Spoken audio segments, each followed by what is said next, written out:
السلام علیکم ورحمۃ اللہ وبرکاتہ۔ مفتی صاحب، جیسے نماز کے لیے ہم کھڑے ہوتے ہیں تو اقامت پڑھتے ہیں، تو اقامت سے پہلے صلاۃ و سلام پڑھنا کیسا؟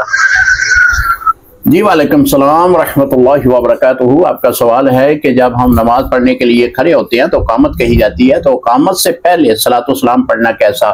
جی اقامت ہی پڑھنی چاہیے۔ ہاں، اذان کے ساتھ جو ہے وہ آپ صلاۃ و سلام پڑھیں، لیکن اس میں بھی آپ صلاۃ و سلام اور اذان کے درمیان وقفہ ڈال لیں۔ سیدی اعلیٰ حضرت امام احمد رضا خان بریلوی رحمۃ اللہ تعالی علیہ، آپ نے فتاوی رضویہ کے اندر لکھا ہے کہ صلاۃ و سلام اور اذان کے درمیان وقفہ ڈالا جائے۔ کیوں؟ اس بنا پہ کہ کوئی یہ نہ سمجھ پائے کہ صلاۃ و سلام بھی اذان کا جز ہے۔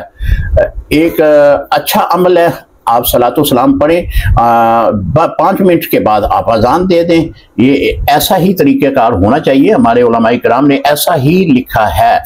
الحمدللہ ہماری مسجد کے اندر ایسا ہی ہوتا ہے کہ ہم صلاۃ و سلام جو ہے وہ پہلے پڑھتے ہیں، 5 منٹ کے بعد پھر اذان دیتے ہیں، یا پھر اذان دینے کے 5 منٹ بعد صلاۃ و سلام پڑھتے ہیں۔ دونوں طریقوں سے جائز ہے۔ اس کو اذان کے ساتھ متصل پڑھنا یہ نہیں چاہیے۔ سیدی اعلیٰ حضرت کا اسی پر فتویٰ ہے۔